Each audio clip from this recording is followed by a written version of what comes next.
तो मेरे प्यारे बच्चों यहाँ पर हमारे पास 8th क्वेश्चन है और 8th क्वेश्चन और हमें नए कॉन्सेप्ट बताता है। क्वेश्चन में गिवन है अ पॉइंट ट्रेवर्स हाफ डिस्टेंस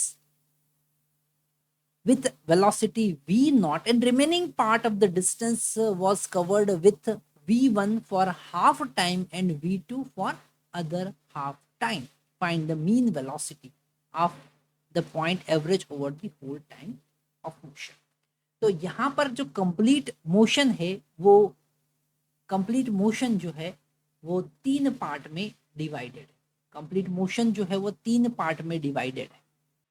तो पहला पार्ट जो है, ठीक है, वो कह रहा है कि हाफ डिस्टेंस जो है वो वी नॉट से चले, मतलब यहाँ पर वी नॉट स्पीड से हम चले s/2 और रिमेनिंग हाफ डिस्टेंस जो है ना, जो s/2 रिमेनिंग है वो हम 2 टाइम इक्वल इंटरवल में चले। ठीक है, यहाँ पर t2/2 टाइम इंटरवल के लिए हम जो सेकेंड हाफ का टाइम था, सेकेंड हाफ डिस्टेंस का टाइम था, उसका आधा हम v1 से चले और आधा टाइम मतलब t2/2 हम v2 से चले। ठीक है, हमको एवरेज फाइंड करना पड़ेगा। तो यहाँ हम डायरेक्ट फार्मूला यूज कर सकते हैं अगर हम प्रीवियस क्वेश्चन सॉल्व किए हैं तो। अगर दो इक्वल पार्ट में, अगर दो इक्वल डिस्टेंस को दो इक्वल पार्ट में डिवाइड किया है, ठीक है, तो यहाँ पर अगर इक्वल पार्ट में डिवाइड किया है तो पहले पार्ट का स्पीड v नॉट है और दूसरे पार्ट का स्पीड हम मान लेते हैं कि v नॉट डैश है। क्या है? v नॉट डैश, या फिर हम v डैश कंसीडर कर लेते हैं। ठीक है, तो अगर दूसरे पार्ट का एवरेज स्पीड अगर वो कांस्टेंट स्पीड से चलता, अगर वो कांस्टेंट स्पीड से चलता तो वो एवरेज स्पीड होता, और अगर वो कांस्टेंट स्पीड से आधा डिस्टेंस चलता, आधा स्टार्टिंग का डिस्टेंस v नॉट जो कांस्टेंट चला, फिर आधा डिस्टेंस v नॉट, आधा डिस्टेंस s/2 v डैश से चला, तो उसका एवरेज क्या होता?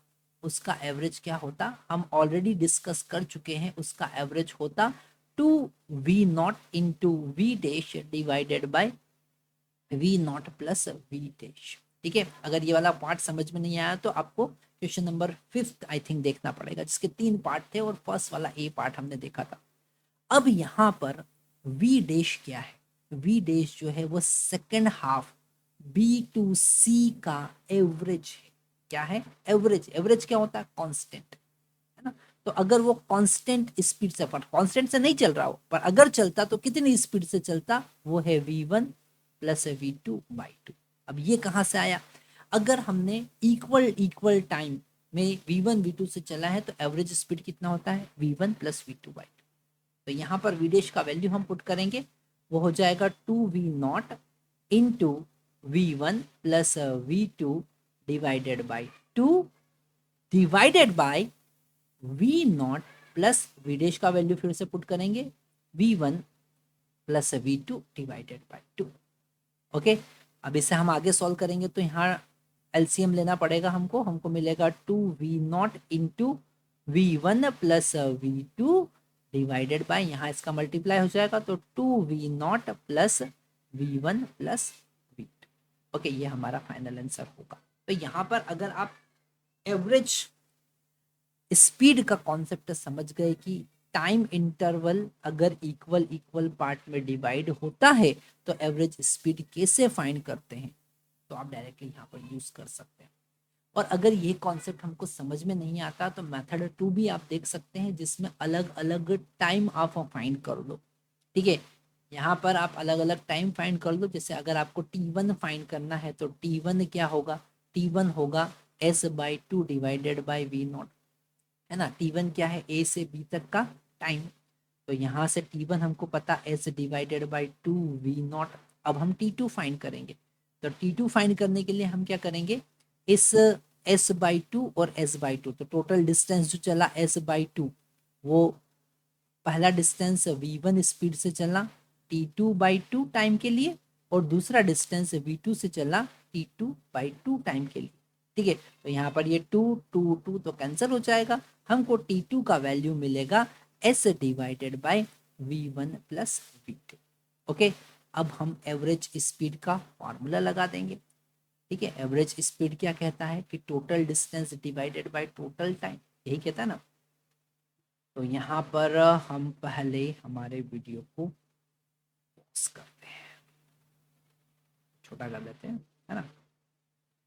तो यहाँ पर एवरेज स्पीड क्या होगा, टोटल डिस्टेंस कितना चला, S divided by total time t1 plus t2। तो t1 का वैल्यू कितना है, एस डिवाइडेड बाय 2v0, और t2 का वैल्यू कितना है, S divided by v1 plus v2, है ना। इसे आप सॉल्व कर लीजिए, आपके पास आंसर आएगा और यही एक्सप्रेशन मिलेगा। मतलब आप दूसरी मेथड से भी इसे सॉल्व कर सकते हैं। ठीक है, तो यहाँ पर 8th वाला क्वेश्चन बड़ा इंटरेस्टिंग क्वेश्चन है। इससे हमें बहुत सारे कॉन्सेप्ट क्लियर होते हैं कि एवरेज स्पीड का मतलब क्या होता है, और अगर दो इक्वल टाइम इंटरवल में डिवाइड किया है कंप्लीट जर्नी को तो average speed v1 plus v2/2 होता है। अगर दो इक्वल डिस्टेंस में डिवाइड किया, half distance and remaining half, तो एवरेज स्पीड होता है 2v1 v2 divided by v1 plus v2। Thank you.